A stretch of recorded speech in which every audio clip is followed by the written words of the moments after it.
अब हम इरोड तमिलनाडु से निकल करके दिल्ली आते हैं और दिल्ली के अंदर एक फैक्ट्री है जो कपड़ा बनाती है और उसको बेचती है ना। दिल्ली के निकट वस्त्र निर्यातक या वस्त्र निर्यात का कारखाना, और इसके अंदर भी यहाँ पर दो पक्ष है, एक फैक्ट्री में जो कामगार मजदूर काम करते हैं वो, और दूसरे है वस्त्र निर्यातक जो कि फैक्ट्री मालिक समझ लीजिए आप। इस फैक्ट्री का नाम है इंपैक्स कामगार या इंपैक्स गारमेंट फैक्ट्री।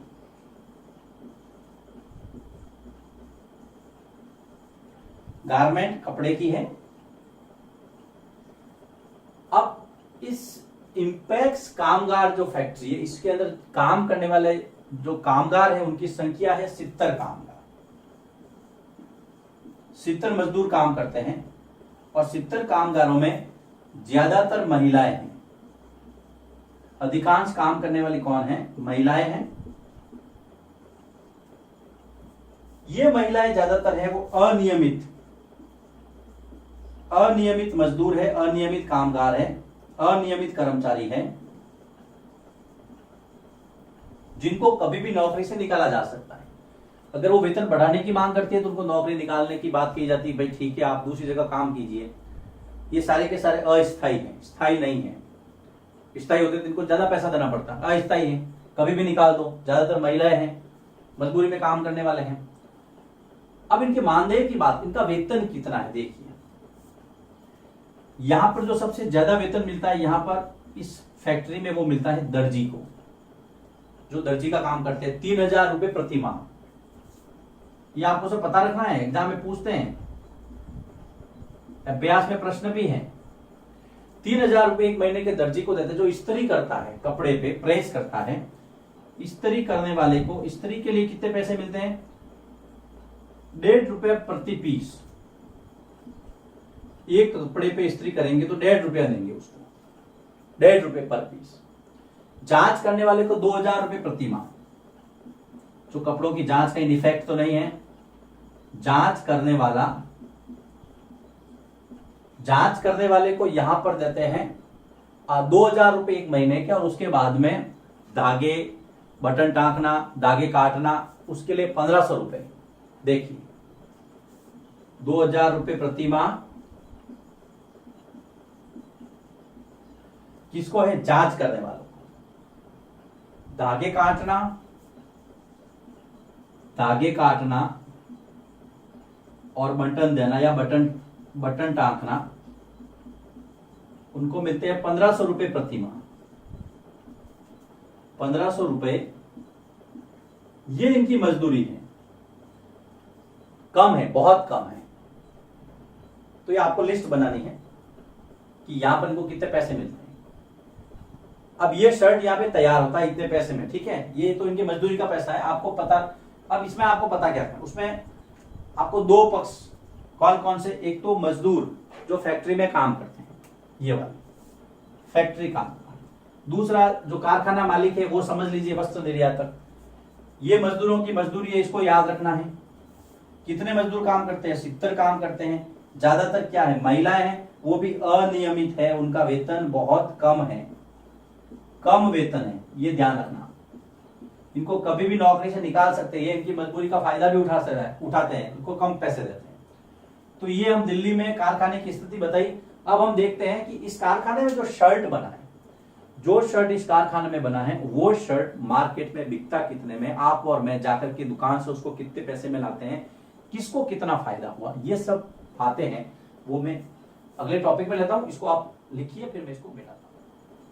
आइए अब हम समझते हैं कि यूएसए में अर्थात संयुक्त राज्य अमेरिका में ये जो शर्ट है वो कितने में बिकती है, लोग उसको कितने में खरीदते हैं। इसकी जो कीमत वहां पर रखी गई है वो रखी गई है $26। $26 का मतलब है लगभग 1800 रुपए। 1800 रुपए में वो शर्ट मिलती है वहां पर। लेकिन दुकानदार ने उसको कितने में खरीदा? सबसे पहले जो दुकानदार बेच रहा है, देखिए उस दुकानदार ने खरीदा, दुकानदार ने उसको कितने में खरीदा? 300 रुपए में। 300 रुपए शर्ट की लागत, ध्यान देना लेकिन उसके साथ में दूसरे खर्चे भी होते हैं, एडवर्टाइजमेंट करनी पड़ती है कि आइए हमारी दुकान में ये ऑफर चल रहा है, हमारी दुकान यहाँ पर है, हमारी दुकान की ये विशेषता है, यहाँ का है, इस तरह का कपड़ा है। तो कुल मिलाकर के 400 रुपए उन्होंने विज्ञापन पर खर्च किए, 400 रुपए एडवर्टाइजमेंट पर खर्च किए, विज्ञापन पर। उसके बाद में स्टोर रखने के, भंडारण के लिए 200 रुपए स्टोर खर्च, भंडारण का खर्च। तो इस प्रकार से इसकी जो कीमत है वो हो गई आपके 900 रुपए। तो कुल कीमत हो गई शर्ट की 900 रुपए और बेचा उसने 1800 में, तो लाभ हुआ उसको 900 रुपए का। समझ रहे हैं ना आप? 900 रुपए का लाभ किसको हुआ? सबसे लास्ट में जो बेचने वाला था दुकानदार उसको, क्योंकि वो उसने 300 रुपए में खरीदी थी, 400 रुपए एडवर्टाइजमेंट पे खर्च किए, 200 रुपए स्टोर का हुआ, तो टोटल 900 रुपए में वो शर्ट पड़ी उसकी। लेकिन 1800 में वो बेचता है $26 में, तो लाभ हुआ उसका 900 रुपए का। सबसे ज्यादा लाभ कमाने वाला। अब जो फैक्ट्री में जो शर्ट बनी थी उसको वो शर्ट कितने में पड़ी थी? देखिए, उसने 300 में तो बेच दी, इसको 300 में बेची थी, लेकिन उसको लागत कितनी हुई थी फैक्ट्री में वो शर्ट? तो देखिए, कारखाने में कमीज, कारखाने में वो कमीज कितने में पड़ी? तो कारखाने में कमीज में सबसे पहले कच्चा माल चाहिए, तो 100 रुपए उस कमीज के लिए कच्चा माल आया, 100 रुपए का। तो 100 रुपए उन्होंने कच्चे माल पे खर्च किए, जो रॉ मटेरियल था उस पर, कच्चा माल 100 रुपए। कुछ ऑफिशियल खर्च भी होता है, ऑफिस का कार्यालय खर्च, तो 25 रुपए कार्यालय खर्च पर, ये भी इसके अंदर जुड़ेंगे। उस शर्ट पर लागत आई 25 रुपए कार्यालय की। इसके अलावा जो 25 रुपए वो कामगारों की मजदूरी लगी, 25 रुपए कामगार मजदूरी। तो इस प्रकार से जो शर्ट की लागत है वो कितनी हो गई? 150 रुपए। तो यहां पर 150 रुपए में उसको वो शर्ट पड़ी और 300 में उसको बेची, तो कुल मिलाकर यहां पर इसका जो मुनाफा हुआ वो हो गया 150 रुपए लाभ कमाया। किसने? फैक्ट्री वाले ने। यहां पर इसने सिर्फ फैक्ट्री वाले ने, कारखाने वाले ने सिर्फ 150 रुपए लाभ कमाया।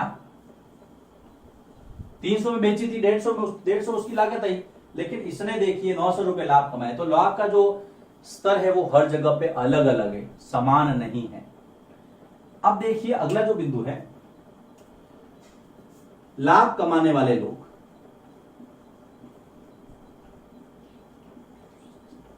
हमने ये पूरा प्रक्रम देखा है, इसमें लाभ कमाने वाले 3 लोग कौन कौन है? सबसे पहले लाभ कमाया था किसान, सॉरी, जो रुई व्यापारी था, सबसे पहला रुई व्यापारी। दूसरा जो लाभ कमाया था वो था कपड़ा व्यापारी, जिसने बुनकर के साथ में कॉन्ट्रैक्ट किया था, कपड़ा व्यापारी। तीसरा जो लाभ कमाया था वो था फैक्ट्री मालिक, जिसने कामगारों के साथ में मिलकर के काम किया था, कामगारों ने शर्ट बनाया था, फैक्ट्री मालिक, जो अधिक लाभ कमाने वाले। ये 3 लोग थे जिन्होंने ज्यादा लाभ कमाया। खैर ये इसने तो सबसे लास्ट में कमाया ही है दुकानदार ने, लेकिन 3 लोगों की बात करते हैं हम, रुई व्यापारी, कपड़ा व्यापारी और फैक्ट्री मालिक। इन्होंने ज्यादा लाभ कमाया। कम लाभ किसने कमाया? कम लाभ, कम लाभ सबसे पहले स्वप्ना, जो कि किसान है। उसके बाद में दूसरा बुनकर, और तीसरे फैक्ट्री कामगार या फैक्ट्री मजदूर। ये लोग थे जो कम लाभ कमाने वाले थे। 3, ये तीनों ने ज्यादा लाभ कमाया, इन्होंने कम लाभ कमाया। ये आपको पॉइंट याद रखना है, ज्यादा किसने कमाया, कम किसने कमाया। ये जो बाजार की जो श्रृंखला है उसने देखिए किसान स्वप्ना को इस यूएसए के बड़े स्टोर से जोड़ दिया। रुई कहां पे पैदा हुई और शर्ट पता नहीं किसने पहना। तो ये मार्केट चेन है, ये बाजार श्रृंखला है। क्या यहां पर सभी को समान रूप से लाभ मिला? नहीं मिला। लिखिए इसको, फिर मैं 1-2 पॉइंट बाकी है उसको यहां पे डिस्प्ले करता हूं आपके सामने, नोट कीजिए। अब देखिए जो बाजार श्रृंखला है, जो मार्केट चेन है, वो किसको कैसे जोड़ती है। तो सीधा सा फॉर्मूला है। यहां पर हमने जैसे तीनों पक्षों को देखा था, जिसने ज्यादा पैसा कमाया, जिसने कम पैसा कमाया। तो बाजार श्रृंखला क्या किया? बाजार श्रृंखला ने जो रुई उत्पादक जो स्वप्ना थी, जो किसान था, रुई उत्पादक किसान को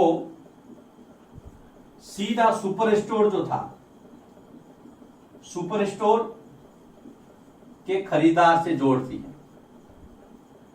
जहां पर आप और मैं सामान लेने जाते हैं तो हमें और किसान को ये बाजार श्रृंखला जोड़ देती है। वो सामान वाया वाया वाया वाया खरीदना बेचना करते करते यहां तक आ जाता है। बाजार श्रृंखला में प्रत्येक चरण पर, जो हमने पिछले चैप्टर में पढ़ा था, प्रत्येक चरण में खरीदना और बेचना होता है, लेकिन इसकी एक विशेषता है, हर पक्ष खरीदना और बेचना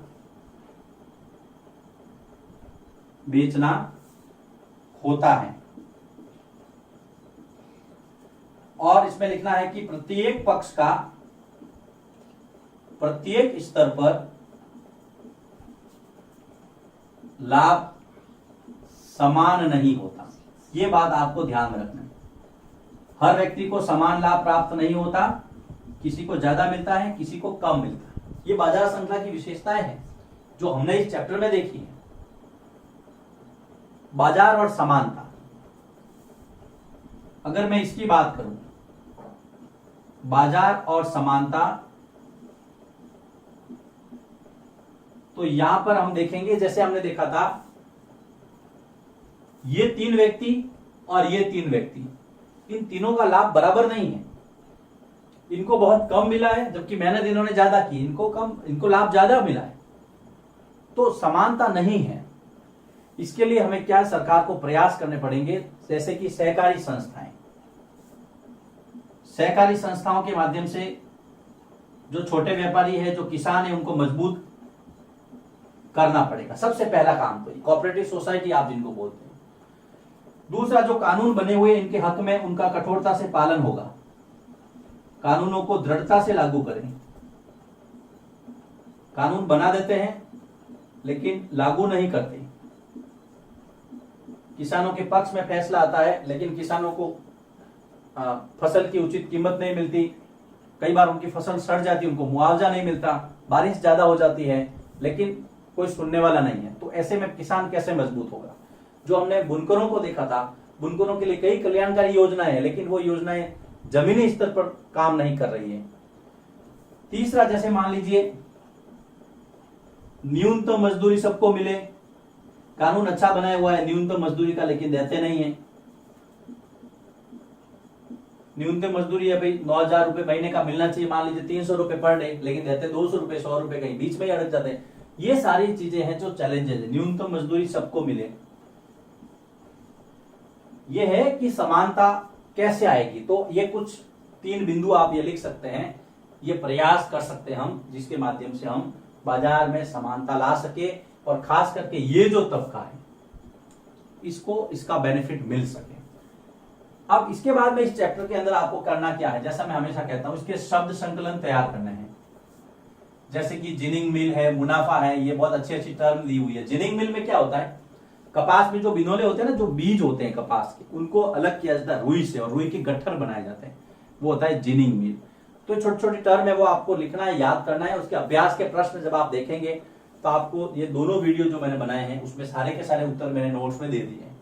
आप इसको नोट्स को लिखिए और एग्जाम के लिए अच्छे से प्रिपेयर कीजिए। फिर भी यदि आपको कोई प्रॉब्लम हो तो आप मुझे व्हाट्सएप पे या टेलीग्राम पे मैसेज भेज के या कॉल करके अपनी समस्या बता सकते हैं।